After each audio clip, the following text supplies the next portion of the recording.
abençoe. Vamos ler juntos, meus amados, eu vou ler, os irmãos vão acompanhar esse texto de Tiago, capítulo 3, versos de 1 até o versículo 12, que assim nos diz: Meus irmãos, não vos torneis muitos de vós mestres, sabendo que havemos de receber maior juízo, porque todos tropeçamos em muitas coisas. Se alguém não tropeça no falar, é perfeito varão, capaz de refrear também todo o seu corpo. Ora, se pomos freios na boca dos cavalos para nos obedecerem, também lhes dirigimos o corpo inteiro. Observai igualmente os navios, que sendo tão grandes e batidos de rijos ventos, por um pequeníssimo leme, são dirigidos para onde queira o impulso do timoneiro. Assim também, a língua, pequeno órgão, se gaba de grandes coisas. Vede como uma fagulha põe em brasas tão grande selva. Ora, a língua é fogo, é mundo de iniquidade. A língua está situada entre os membros do nosso corpo e contamina o corpo inteiro. E não se põe em chama, e só põe em chamas, e não só põe em chama toda a carreira da existência humana, como é posta ela mesma em chamas pelo inferno.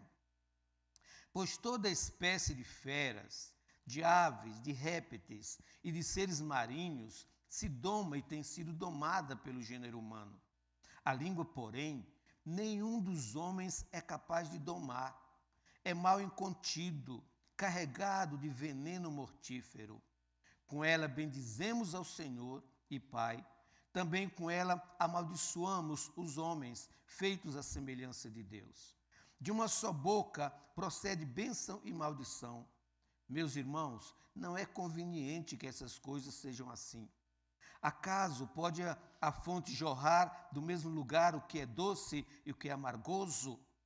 Acaso, meus irmãos, pode a figueira produzir azeitonas? Ou a videira figos? Tampouco fonte de água salgada pode dar água doce. Deus aplica aos nossos corações a sua palavra, amém, queridos? Podem sentar. Como conhecer o poder da língua? Como conhecer o poder da língua?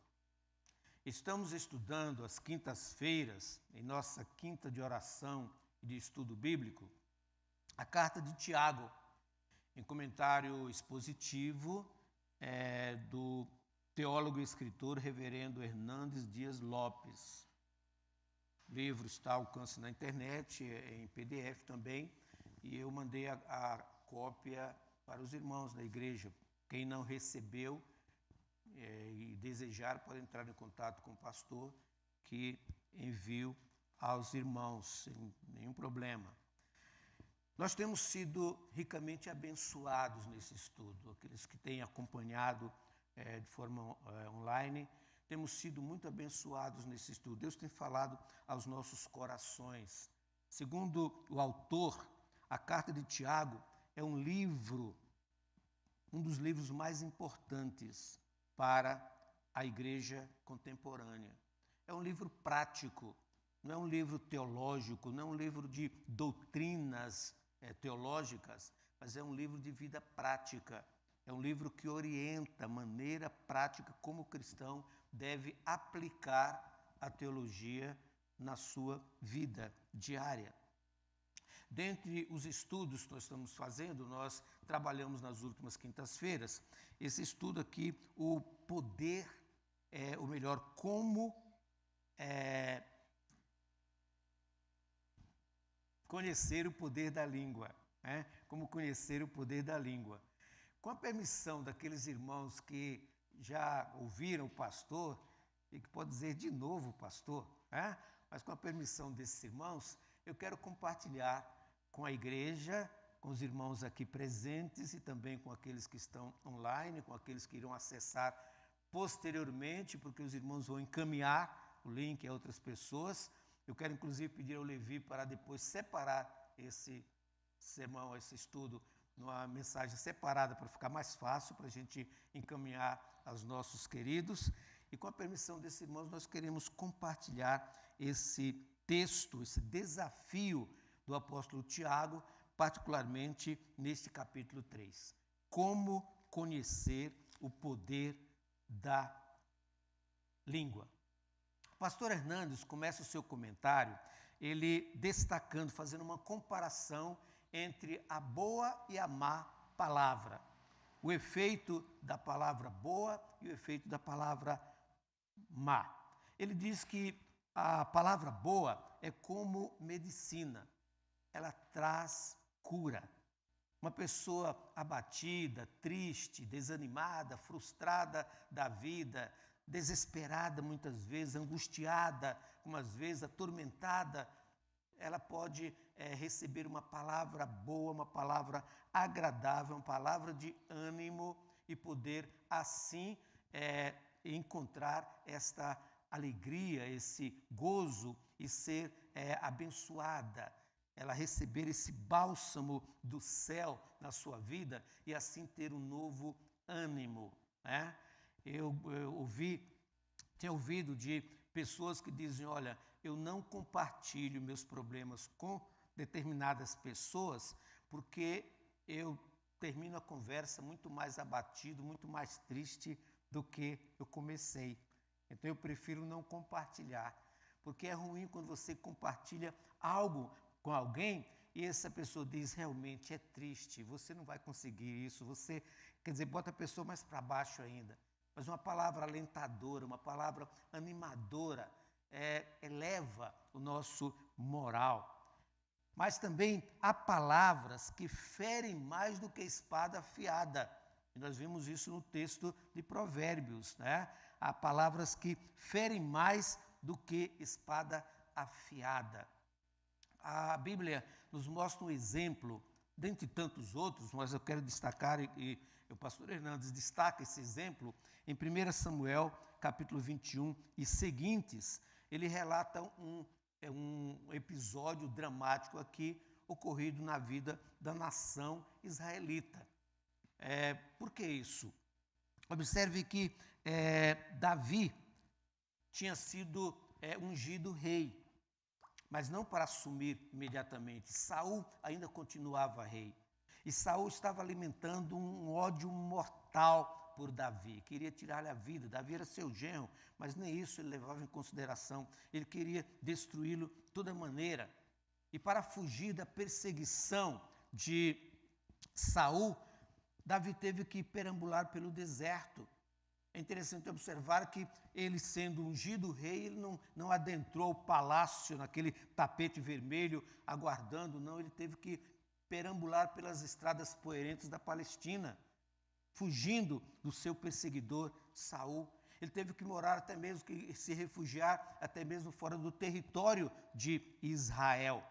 E em uma dessas fugas, ele chega a Nob, uma cidade fora do território dos israelitas, mas ali morava uma comunidade de sacerdotes, e ele chega e pede alimento, pede pão, e o sacerdote diz, só tem o pão da proposição, que não é conveniente dar a outros, que é destinado à mesa consagrado como símbolo do alimento espiritual. Então Davi pede, mesmo assim, o pão. Aliás, Jesus viria citar isso no Evangelho de Lucas, quando os discípulos estavam colhendo espigas, num sábado, e os fariseus vieram criticar Jesus. Ele diz, Davi fez isso lá no passado. Então, ou seja, para um momento especial, era permitido dar o pão da proposição.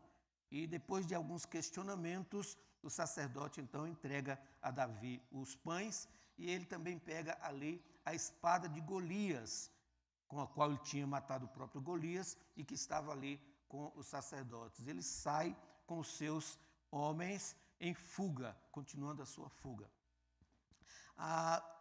Presente ali estava um servo de Saul, que por alguma razão estava ali recolhido entre os sacerdotes.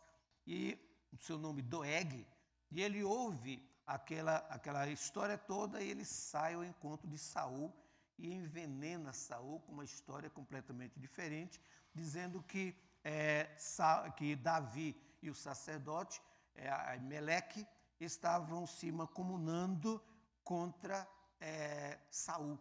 Saul, então, em fúria, manda chamar Aimeleque, que chega para dar as devidas explicações e diz: rei, não é nada disto, e conta a história, conta a verdade, mas ele não ouve. E eu imaginei, na hora que eu estava fazendo o estudo, eu estava imaginando a semelhança com uma certa CPI em nossos dias, que não ouve quem fala a verdade, né? Se alguém chega para falar a verdade, não é ouvido e o relator até se afasta, se ausenta. Mas quando chega alguém que conta algumas mentiras, os ouvidos se acendem, dá todo o tempo do mundo, não atropela, elogia, exalta a quem traz notícias fantasiosas que vão ao encontro daquilo que eles querem ouvir. Mas o que vai de encontro ao que eles querem, isso eles não ouvem, atropelam, não deixam a pessoa responder e desprezam quanto mais. Saul já foi predecessor disso, porque lá atrás ele já faz exatamente isso. Aimeleque contou a verdade, eles não aceitam não, porque a verdade é a que Doeg disse. E assim manda os seus homens para que assassinem não somente Aimeleque, mas todos os sacerdotes e a sua família e até mesmo os animais. Os seus homens se negam a fazer e ele ordena a Doeg, o próprio Doeg, que assim o faça, e Doeg leva o fio da espada todos os sacerdotes, suas famílias, os animais, ele extirpa a todos. Tudo por causa de uma informação torcida, de uma palavra maldosa, de uma palavra irresponsável, de uma palavra incoerente, de uma palavra desastrosa, em momento inoportuno, fomentando assim uma tragédia. E muitas outras nós podemos observar nesta questão. Isso mostra que a língua pode ser um instrumento de bênção, mas também pode ser um instrumento de destruição, de acordo com o seu uso. Nós podemos abençoar, podemos causar bênção a alguém, a uma família, a uma comunidade, como podemos também contribuir para a sua destruição. Dos 7 pecados enumerados por Salomão, no capítulo 6, versos 16 a 19 de Provérbios, 3 deles estão relacionados à língua. A língua mentirosa, a testemunha falsa que profere mentiras e o que semeia contendas entre irmãos. 7 pecados, 3 relacionados à língua. Segundo Tiago, para ser um cristão verdadeiro, não basta apenas a teologia ortodoxa, ou seja, tradicional, firme, segura, que assim deseja, mas é também ter uma língua controlada. Tiago diz que se você conhece tudo de doutrina, toda a Bíblia, toda a história bíblica, todo o conteúdo bíblico, mas se você não controla a sua língua, a sua religião não tem valor algum. Versículo 2, Tiago afirma que todos tropeçamos em muitas coisas. E ele diz, como que ironizando, se alguém não tropeça no falar, é perfeito varão e é capaz de refrear também todo o seu corpo. Ele diz que nós tropeçamos, mas diz se alguém é capaz de achar que não erra, que é perfeito, então ele é capaz de controlar todo o seu corpo. Devemos lembrar que uma palavra falada é como uma seta lançada. Não tem como retornar, não tem como voltar. É como subir ao alto de um edifício, lá soltar um saco de pluma e depois descer para ir recolhê-las. Sabe quando vai recolher? Nunca, jamais assim o fará. Tiago então diz que se você controla a sua língua, você é capaz de controlar o seu corpo. A língua tem o poder de dirigir, tem o poder de destruir, tem o poder de deleitar. A língua tem o poder de dirigir, primeiro ponto. Nós podemos conduzir uma palavra pela maneira como falamos, tanto para o bem como para o mal. Temos 2 exemplos que poderíamos citar. Martin Luther King notabilizou-se por sua luta contra a segregação racial, nos Estados Unidos. Sua liderança foi fundamental para o movimento de desigualdade dos direitos civis entre negros e brancos nos idos de 1960, ou seja, pelo movimento de igualdade racial. Em agosto de 1963, a campanha antirracista atingiu o auge quando mais de 200 mil pessoas participaram de uma concentração diante do monumento de Lincoln, em Washington, ocasião em que Luther King pronunciou o seu célebre sermão, Eu Tenho um Sonho. Ele disse à multidão presente, eu tenho um sonho de que um dia em meu país, os meus filhos sejam julgados não pela cor da sua pele, mas pela dignidade do seu caráter. Em 1964, ano em que Martin Luther King ganhou o Prêmio Nobel da Paz, o governo americano sancionou a Lei dos Direitos Civis favorável às minorias raciais. Em 4 de abril de 1968, Martin Luther King foi assassinado por um atirador branco em Memphis, no Tennessee. Ele tombou como mártir da sua causa, mas deixou depois de si um país melhor, mais justo e mais humana. Devemos lembrar, queridos, que o que Martin Luther King fez naquela época é muito diferente do movimento feito hoje em defesa das pessoas de cor. Hoje a defesa é muito mais política, politizada. É o objetivo de condenar aqueles que andam na via certa, na mão direita, processar.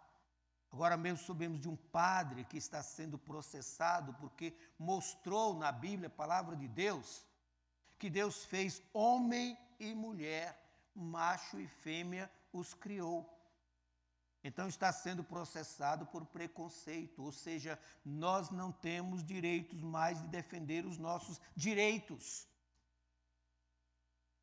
Tudo que nós falarmos está sendo vigiado. Então o movimento racial não é usado para defender os nossos irmãos, nossos queridos, mas é usado como meio político.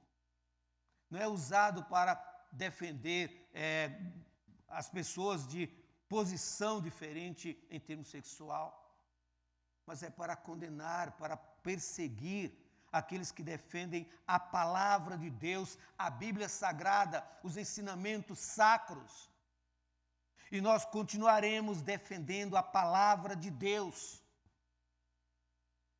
Martin Luther King defendeu e lutou para que os direitos fossem reconsiderados e considerados em seu país.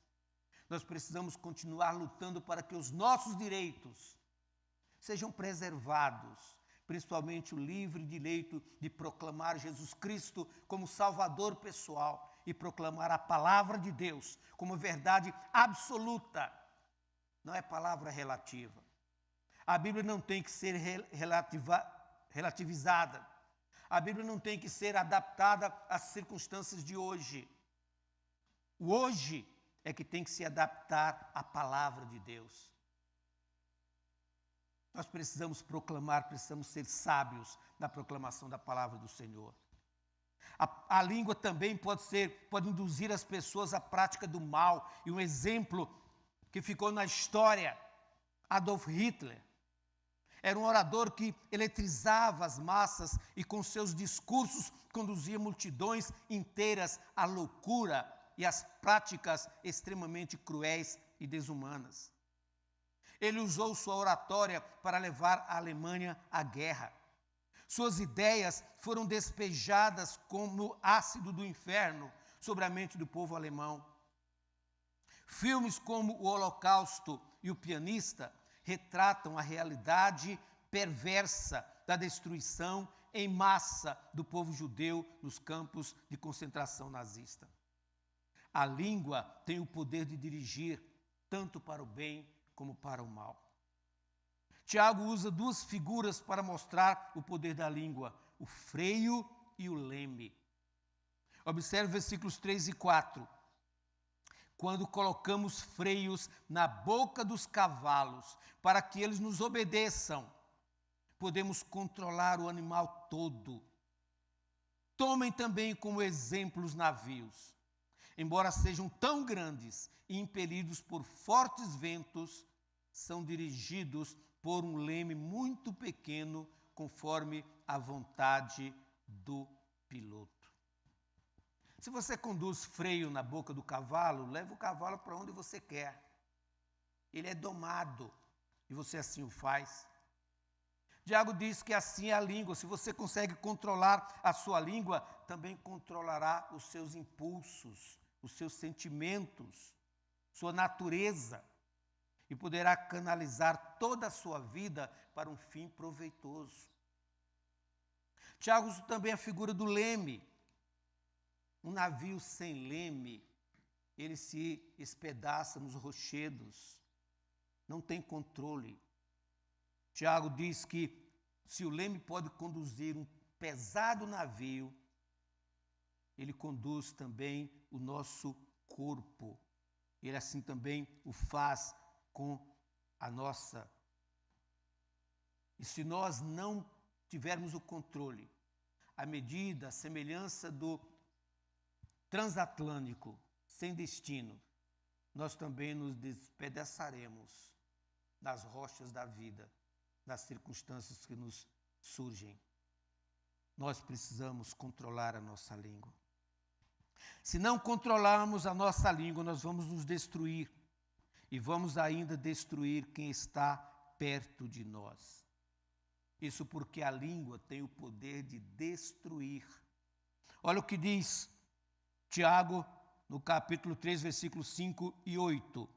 Ele lança mão de duas outras figuras, o fogo e o veneno.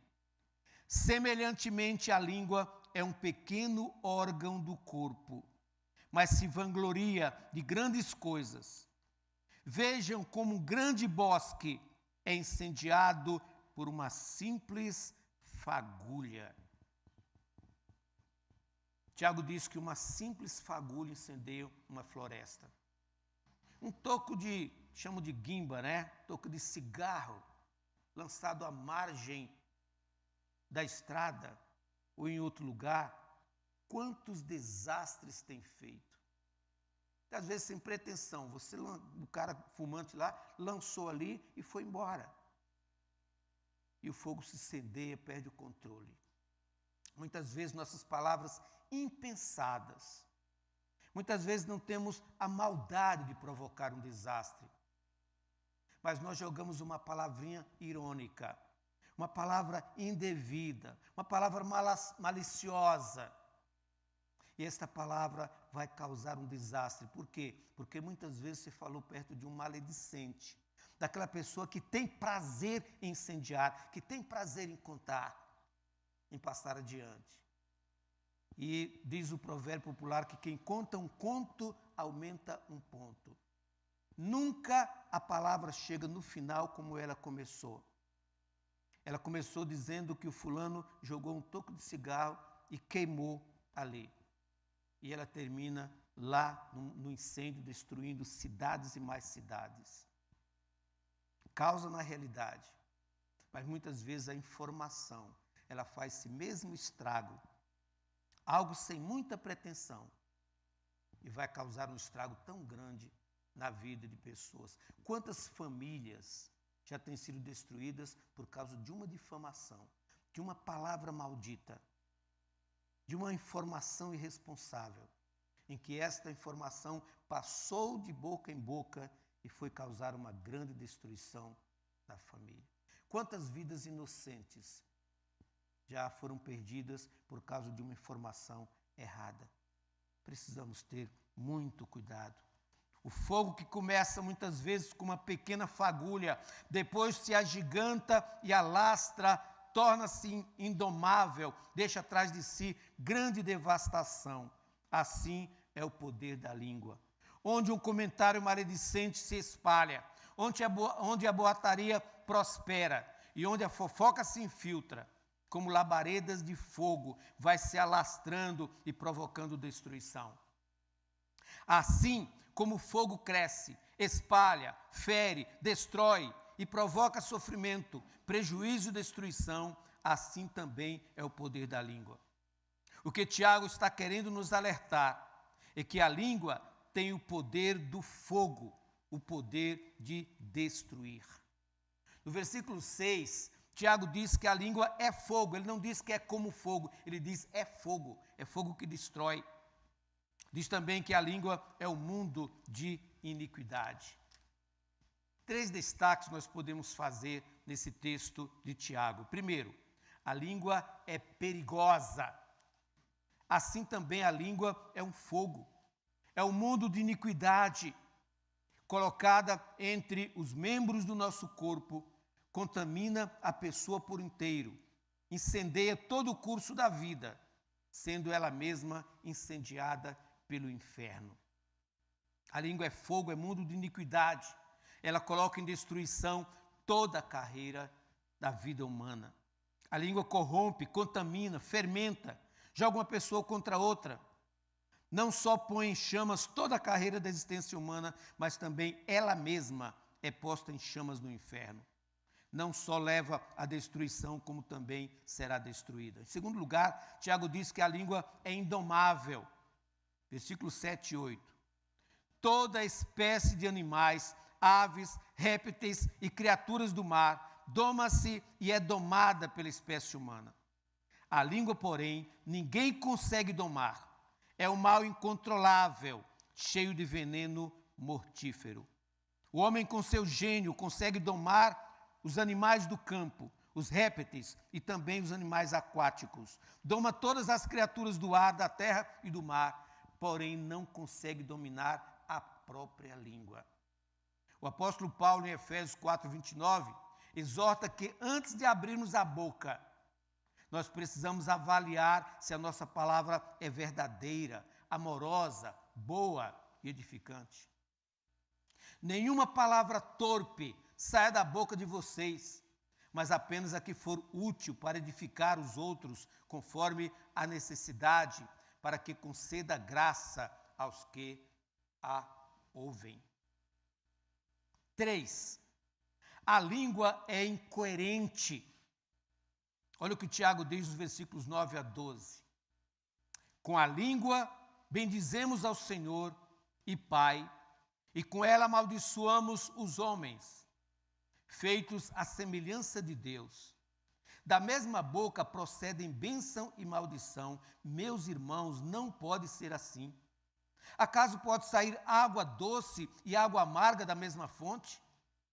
Meus irmãos, pode uma figueira produzir azeitonas ou uma videira figos? Da mesma forma, uma fonte de água salgada não pode produzir água doce.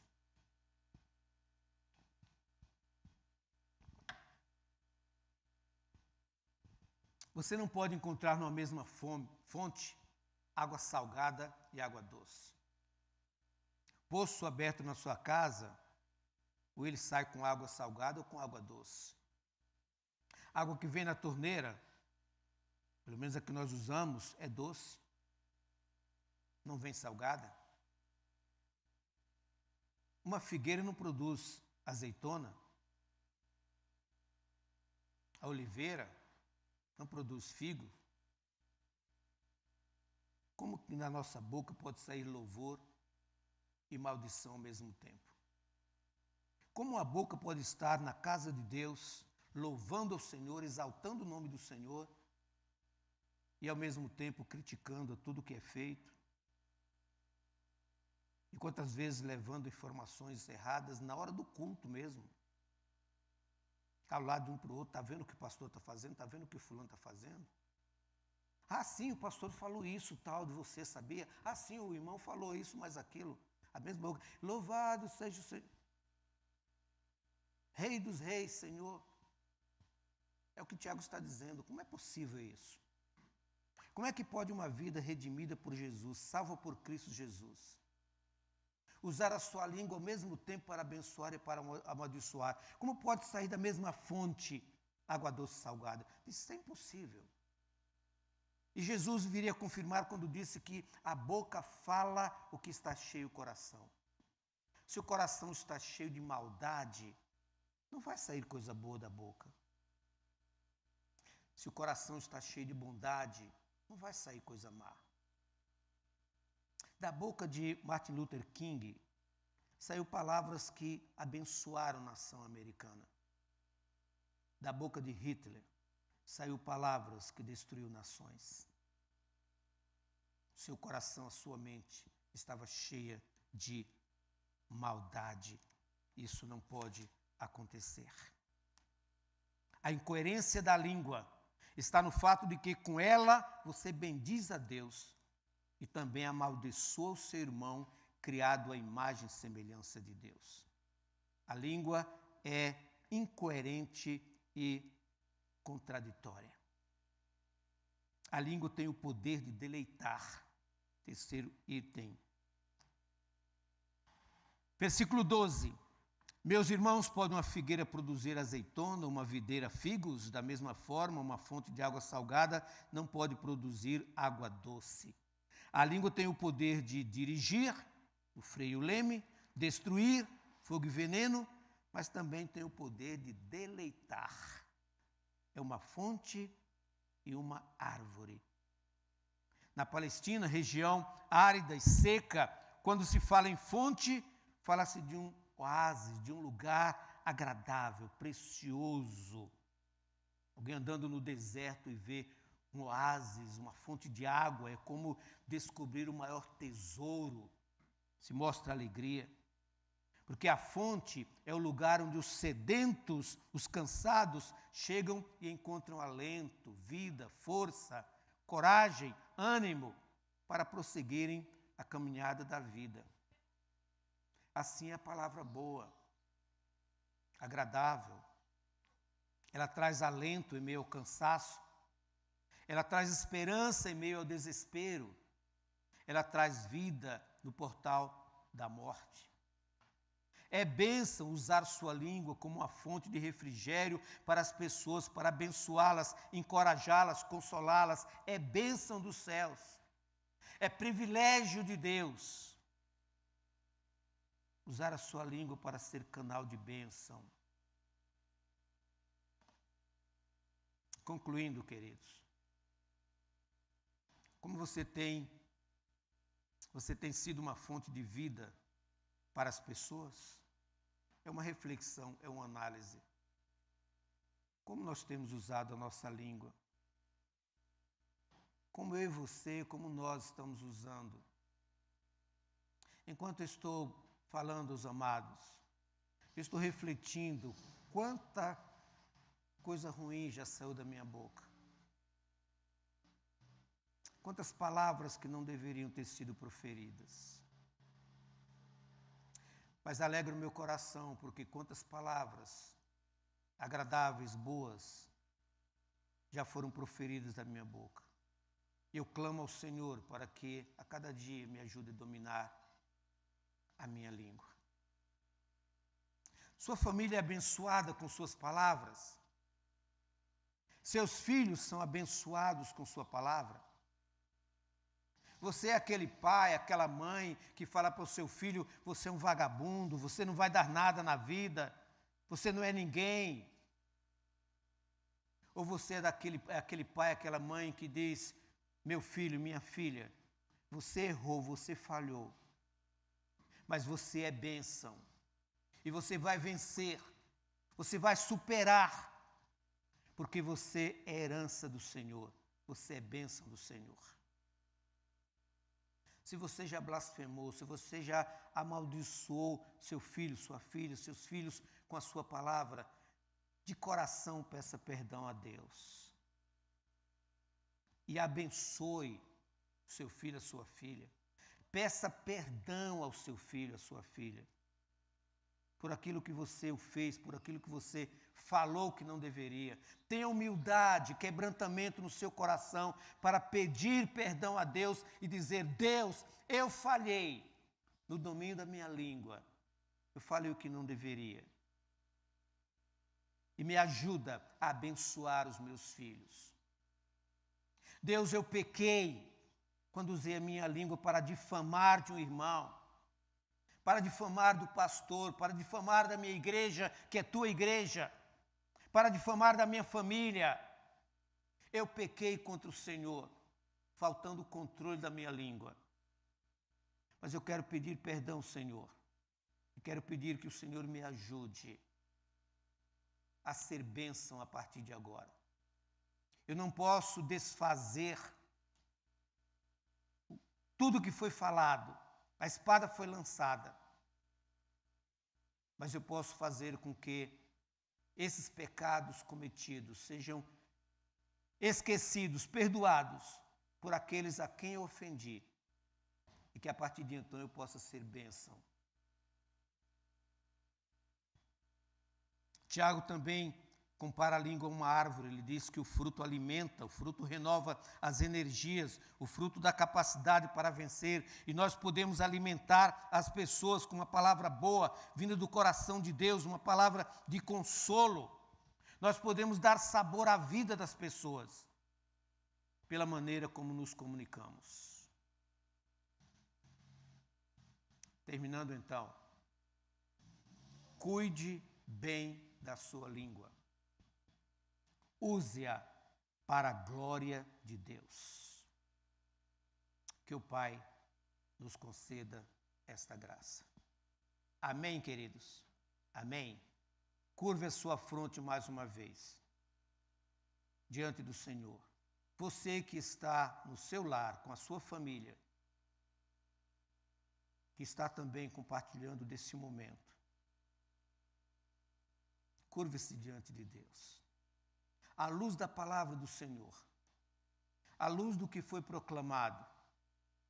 Como diz o apóstolo Paulo com relação à ceia, examine-se a si mesmo. Examine-se você a si mesmo. Você, filho, que muitas vezes blasfemou contra o seu pai, sua mãe,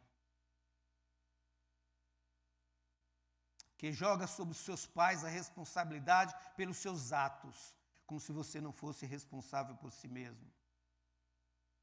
Dobre-se diante do Senhor, com humildade. Peça-lhe perdão. É tempo de nos humilharmos diante da potente mão de Deus, para que no devido tempo Ele nos exalte. É tempo de nos humilharmos diante do Senhor. É tempo de nos quebrantarmos diante dEle. É tempo de vivermos para a glória dEle. Encaminhe esse link da mensagem. Abençoe sua família, abençoe seus familiares. Aqueles que você ofendeu.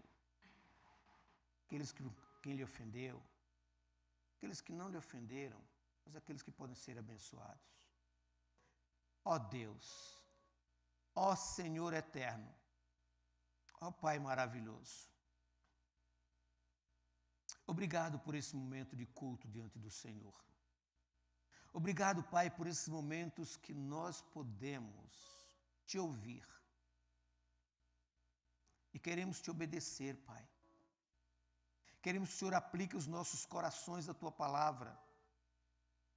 Que não sejamos, como diz o apóstolo Tiago, apenas ouvintes, mas também praticantes da tua palavra. Responsáveis, Deus, pelo que somos. Que a nossa vida seja para a tua honra e para a tua glória, Pai. que haja conversão genuína em nossos corações.